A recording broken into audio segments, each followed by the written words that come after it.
Assalomu alaykum yurtdoshlar. Bugun Xudo xolasa 10-oktyabr navbatdagi savdomiz Paxtakor tumani Suvonobod mahallasiga bo'ldi. Akamizlar videoga xohlamadilar. Bu pritsepimiz blogerga 2.30 razmerdagi pritsep bo'ldi. Oq svetda o'zlari xohlagandan qilib mashinaga moslab saqlab berdik. Klientga chiroyli qilib mana topshiryapti egalariga. Kimga shunday pritseplar kerak bo'lsa, bemalol telefon qilib bog'lanaverasizlar. Manzilimiz Jizzax viloyati G'allaorol tumanidamiz. Buni ko'rishingiz mumkin.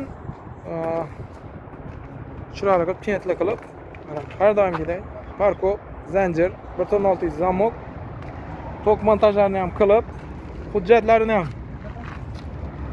qo'llariga berib, kuzov nomer hammasi joyida mana. Chiroyli qilib taxladik bekiga, ko'ngildagidek bo'lib chiqdi deyaptilar mana. Kimga shunday pritsep kerak bo'lsa, bemalol telefon qilib bog'lanaverasizlar. Manzilimiz Jizzax viloyati G'allaorol tumanidamiz. Sog' bo'lasizlar.